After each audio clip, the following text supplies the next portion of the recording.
Fistula பௌத்திரம் அப்படிங்கிறது வந்து திருப்பி திருப்பி வரதுக்கான வாய்ப்புகள் இருக்குன்னு சொல்றாங்க டாக்டர். நான் போய் கேட்டதுக்கு அப்படியா அப்படின்னா ஆமா.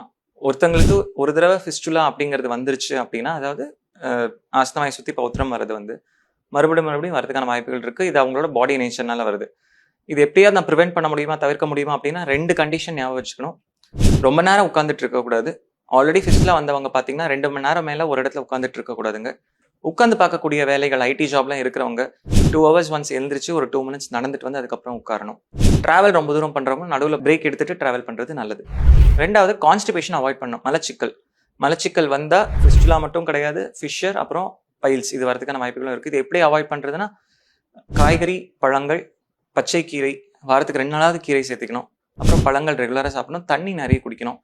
ரெகுலரைஸ் பண்ணணும். அதாவது ஒரு நாளைக்கு எந்த டைம்ல நமக்கு மோஷன் வருதோ அதை கண்டுபிடிச்சு கரெக்டான அந்த டைம்ல மோஷன் பாஸ் பண்ணிடணும். ஸோ இந்த 2 கண்டிஷன், மலச்சிக்கல் அவாய்ட் பண்றது, ப்ரொலாங் சிட்டிங் ரொம்ப நேரம் உட்கார்ந்துட்டு இருக்கிறத தவிர்த்தா இந்த பௌத்திரம் திருப்பி வரதை கொஞ்சம் குறைக்கலாம்.